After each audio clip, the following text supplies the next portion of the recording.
అన్న నమస్తే అన్న. ఏం పేరు మీ పేరు? నరేష్ అన్న. నరేష్.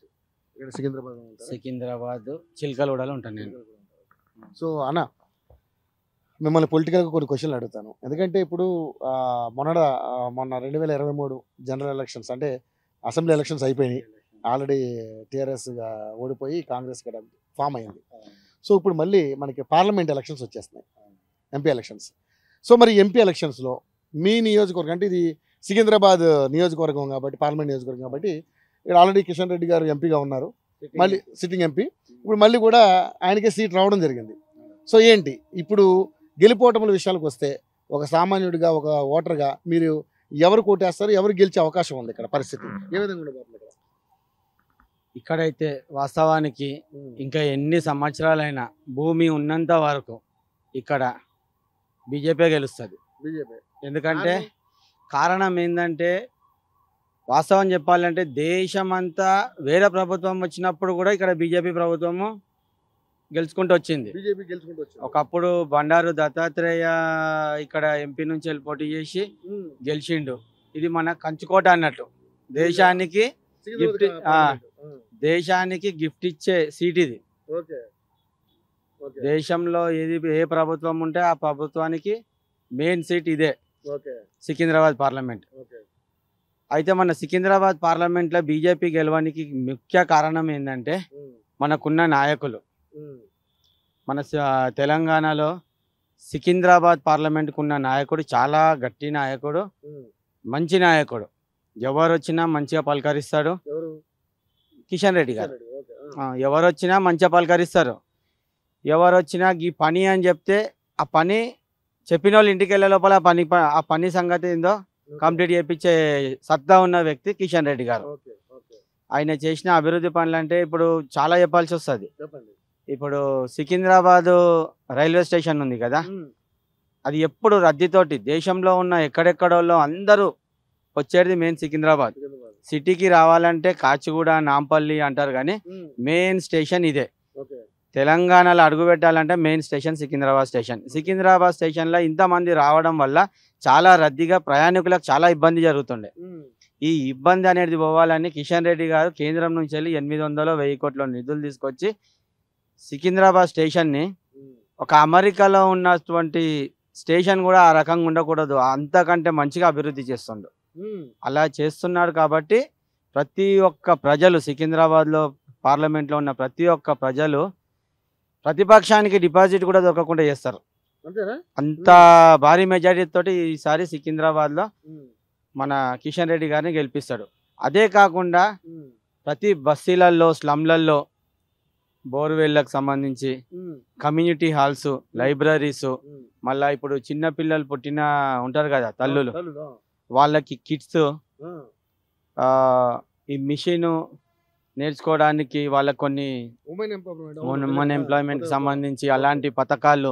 అంటే ప్రతి ఒక్కరు కడుపు నిండా తినాలంటే వారికి కావాల్సింది పని, స్వయంగా పని చేసుకొని బతికే కెపాసిటీ కావాలి. కాబట్టి కొన్ని స్కీమ్స్, కొన్ని లోన్స్, ముద్రా లోన్స్ అని, విశ్వకర్మ లోన్స్ అని, ఇట్లాంటి కొన్ని వాళ్ళని ఎంకరేజ్ చేయడానికి చాలా చేసింది. వాస్తవానికి దేశంలో కూడా ఏ పార్టీ చేయలేనటువంటి పనులు బీజేపీ పార్టీ చేస్తుంది. ఇప్పుడు ఈరోజు నువ్వు నా ముంగట మైక్ పట్టుకొని ఉన్నావు, నేను ఈ మైక్ ముంగట మాట్లాడుతున్నానంటే కారణం మోడీ. అంటే కారణం మోడీ అంటే ఇక మీకు అర్థం కావాలి. 2020లో ఎంత మహమ్మారి రోగం వచ్చింది మన దేశానికి, కరోనా వచ్చింది కదా. కరోనా తోటి దేశం మొత్తము, దేశంగా ప్రపంచం అల్లాడుతున్నది. ప్రపంచం అల్లాడుతున్న సమయంలో అసలు మనం ఈరోజు బతుకుంటామని ఊహించాలి. అసలు మాస్క్ పెట్టుకుంది పక్కనోడు దగ్గుతే తుమ్మితే భయపడే రోజులు. ఆ రోజుల నుంచి వెళ్ళి మనకి వ్యాక్సిన్ ఫ్రీగా ఇచ్చి, డబ్బులున్నోడు వ్యాక్సిన్ తీసుకొని బతికే, డబ్బులున్నోనికే వ్యాక్సిన్ అనే టైంలో ఫ్రీగా అది తయారు చేయించి ఫ్రీగా వ్యాక్సిన్ ఇచ్చి ఇవాళ రోజు కరోనా అనే మాటనే లేకుండా చేసిండు. మనము పక్క దేశాలకి వ్యాక్సిన్ సప్లై చేసినాము. అప్పుడు స్టేట్ గవర్నమెంట్ ఏం పట్టించుకోలేదు. స్టేట్ గవర్నమెంట్ పారాసిటమాల్ ఇచ్చింది. పారాసిటమాల్ వేసుకొని బ్లీచింగ్ పౌడర్ చల్లితే చాలన్నది. పారాసిటమాల్ వాసన బ్లీచింగ్ పౌడర్కి దగ్గులు తుమ్ములు వచ్చి మళ్ళీ పోయారు హాస్పిటల్లో పండి. అంటే ఆయనకి కమిడియన్ స్టేట్ గవర్నమెంట్ ఉన్న నాయకుడు అప్పుడు ఒక కమిడియన్ అన్నట్టు ఏది శాస్త్రాలు చెప్తారు చూసినావా, బుర్రకథలు చెప్పంగానే కింద కోసం చప్పలు కొడతారు చూడు, ఆ టైపు స్టేట్ గవర్నమెంట్ నాయకుడు ఉండే. ఆయన ఏంది, ఈయనకి కూడా పోలికలు చెప్తా. నేను ఎస్సీ సామాజిక వర్గంలో పుట్టిన వ్యక్తిని. నేను ప్రపంచంలో ఎట్లుండేనో మనకు తెలియదు, మన దేశం కోసం మనకు తెలుసు. ఒక దళితుణ్ణి పక్కకు కూర్చుంటేనే మన స్టేట్ గవర్నమెంట్ నాయకుడు లేపేళ్ళ కొట్టిండు చరిత్రలో. కొప్పుల ఈశ్వర్ని పక్కకు ప్రెస్ మీట్ కాడ పక్కకు కూర్చునే లేపేళ్ళ కొట్టిండు. మన దేశ చరిత్ర, భారతదేశం పుట్టి ఇన్ని సంవత్సరాలలో ప్రధానమంత్రులు ఇంతమంది వచ్చినా కూడా ఒక ప్రధానమంత్రి ఒక దళిత సామాజిక వర్గంలో జన్మించిన వ్యక్తి మందకృష్ణ మాదిగని దగ్గర తీసుకొని కౌగిలించుకొని కళ్ళు దూడ్చి ఓదార్చిన చరిత్ర ప్రపంచంలో ఎక్కడా లేదు, ఏ నాయకుడు చేయలే. అందరూ సమానమే ఆయన దృష్టిలో, అందరూ సమానమే. ప్రపంచ దేశాలకి మన దేశం అంటే ఇప్పుడు భయం భక్తి పెరిగిందంటే ఒక కారణం మోడీ. యుక్రెయిన్లా రెండు, ఒక బలమైన దేశము ఒక చిన్న దేశము యుద్ధం జరుగుతున్నది. ఆ యుద్ధం జరుగుతున్నప్పుడు ప్రపంచ దేశాలు దాన్ని ఆపనీకి చూసినా కూడా కాలే. ఒక్క మన దేశం జెండా చూసి 10 నిమిషాలు 5 నిమిషాల్లో యుద్ధం ఆగిందంటే వాళ్ళకి భయం ఉందా లేదా? మన దేశం అంటే భయం ఎట్లుంది? ఒక మోడీతోటే ఉంది. మన దేశం జెండా బస్సుకు కట్టి ఆ బస్సు పోయేదాకా ఈ ఇరు దేశాలు అయిపోయిన యుద్ధము. ప్రపంచ దేశంలో గొప్ప దేశం ఏది? యునైటెడ్ స్టేట్స్ ఆఫ్ అమెరికా అధ్యక్షుడు కూడా మన దేశాన్ని చూసి నేర్చుకునే పరిస్థితి వచ్చింది. ఇప్పుడు మా అన్న కూతురు ఇప్పుడు అమెరికాలో చదువుకుంటుంది. మా అన్న కూతురు అమెరికాలో చదువుకుంటుంది అని ఇట్లా మేము చెప్పుకుంటాం. ఇదే మోడీ గారు ఇంకా 2 సార్లు గెలిస్తే చాలు, అమెరికా వాళ్ళ పిల్ల మన దేశంలో చదివితే అలా బాబాయ్ మనం చెప్పుకున్నాడు మా అన్న బిడ్డ ఆడ ఇండియాలో చదువుతుందిరా అని. అలాంటి పరిస్థితి మనకి, అలాంటి గొప్పతనం మనకి రావాలంటే నరేంద్ర మోడీ గారు ఖచ్చితంగా ఇంకా 2 సార్లు ప్రధాని కావాలి. ఈ 2 సార్ల తర్వాత ఇలాంటి అన్ని సమస్యలు క్లియర్ చేసిన తర్వాత యోగి ఆదిత్యనాథ్ అవుతాడు నెక్స్ట్.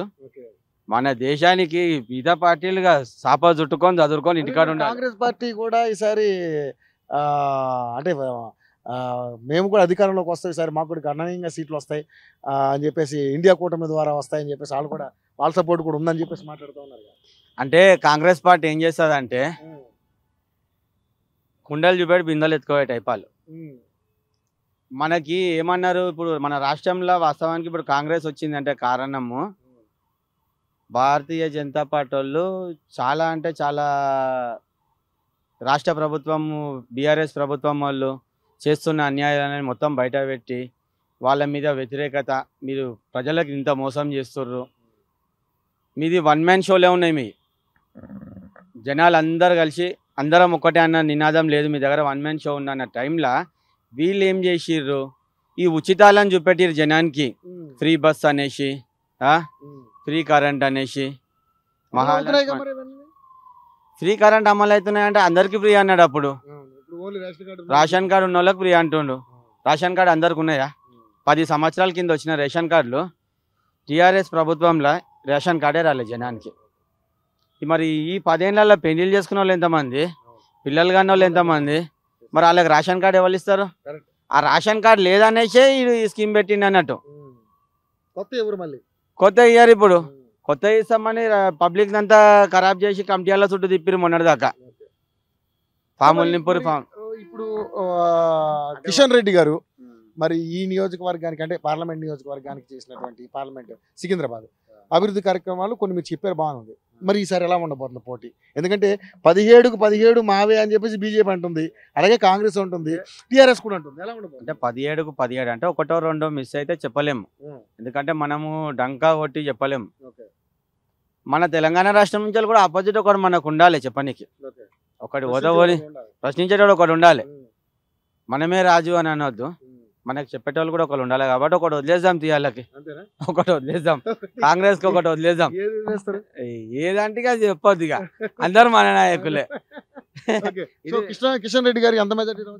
కిషన్ రెడ్డి గారు మెజారిటీ అంటే వాళ్ళ ఇప్పుడు బీఆర్ఎస్ నిలబడుతుంది, కాంగ్రెస్ నిలబడుతుంది, బీజేపీ నిలబడుతుంది. బీఆర్ఎస్, కాంగ్రెస్, బీజేపీ 3 పార్టీలు నిలబడతాయి. ఈ 3 పార్టీలల్లో కిషన్ రెడ్డి గారు మెయిన్ విన్నయ్య నాయకుడు. ఈ నాయకునికి ఆల్మోస్ట్ ఉన్న ఓట్లని వెనక పడతాయి. బీఆర్ఎస్కి, కాంగ్రెస్కి ఏవి పడతాయి అంటే అలా కార్యకర్తలు ఉంటారు కదా, ఇక వాళ్ళు వేసుకోవాలి కదా. ఇవాళ జెండా కప్పుకున్నప్పుడు వాళ్ళకు వ్యవస్థకి ఏదన్నా చూస్తారు కదా వాళ్ళు. రేపేమన్నా చూడాలంటే వాళ్ళు వేయాలి కాబట్టి వాళ్ళ ఓట్లు తప్ప మిగతా ఓట్లన్నీ కిషన్ రెడ్డి అన్నకి. వ్యక్తిగతంగా అయితే నేను మా కమిటీ హాల్ కోసం అని వెళ్ళినాము. మా బస్తీ పెద్ద మనిషి, మా బస్తీ కమిటీ హాల్ కోసం పోయినాము. మంచిగా స్పందించిండు. ఎవరు వచ్చినా కూడా మంచిగా మాట్లాడతాడు. ఆయన ఇప్పుడనే కాదు, ఆయన ఎమ్మెల్యే ఉన్నప్పుడు కష్టపడి పైకి వచ్చిన వ్యక్తి. ఆయన సామాన్య వ్యక్తి నుంచి వెళ్ళి ఈరోజు ఆ స్థాయికి ఎదిగిందంటే ఆయన మంచితనము, ఆయన వ్యక్తిత్వం బట్టే ఆయన ఈరోజు కేంద్ర మంత్రిలాగా ఉన్నాడు. అంటే తెలంగాణ రాష్ట్రం నుంచి ఒక బలమైన కీలకమైన నాయకునిలా ఆయన ఉన్నాడంటే కారణం ఆయన వ్యక్తిత్వం మెయిన్. ఎవరికైనా పర్వాలే, ఇప్పుడు నువ్వు నన్ను అడిగినావు, నా వ్యక్తిత్వం నచ్చనే నువ్వు నాది గ్రూప్లో పెడతావు, అందులో పెడతావు, టీవీలో నా మాట తీరు మంచిగుంటేనే పెడతావు కదా, లేకపోతే ఎందుకు పెడతావు? ఆయన కూడా అంతే, ఆయన మంచి వ్యక్తి కాబట్టే ఈరోజు కేంద్ర మంత్రిగా ఉన్నాడు. నెక్స్ట్ ఆయన కేంద్ర హోంమంత్రి కూడా కావచ్చు, అందులో ఆశ్చర్యపోయేది ఏం లేదు. మోడీకి అమిత్ షా, రాజ్నాథ్ సింగ్, నడ్డా వీళ్ళు ఎట్లున్నారో వీళ్ళ వరుసల పంచపాండవులలో ఈయన ఒక వ్యక్తి అయ్యే సూచనలు రాబోయే రోజులలో ఉన్నాయి ఖచ్చితంగా. ఆల్మోస్ట్ పంచపాండవులలో ఈయన ఒకడు. మోడీ గారు ధర్మరాజు అయితే మా అర్జునుడినే, మా అర్జునుడు. థ్యాంక్ యూ అండి. Thank you so much.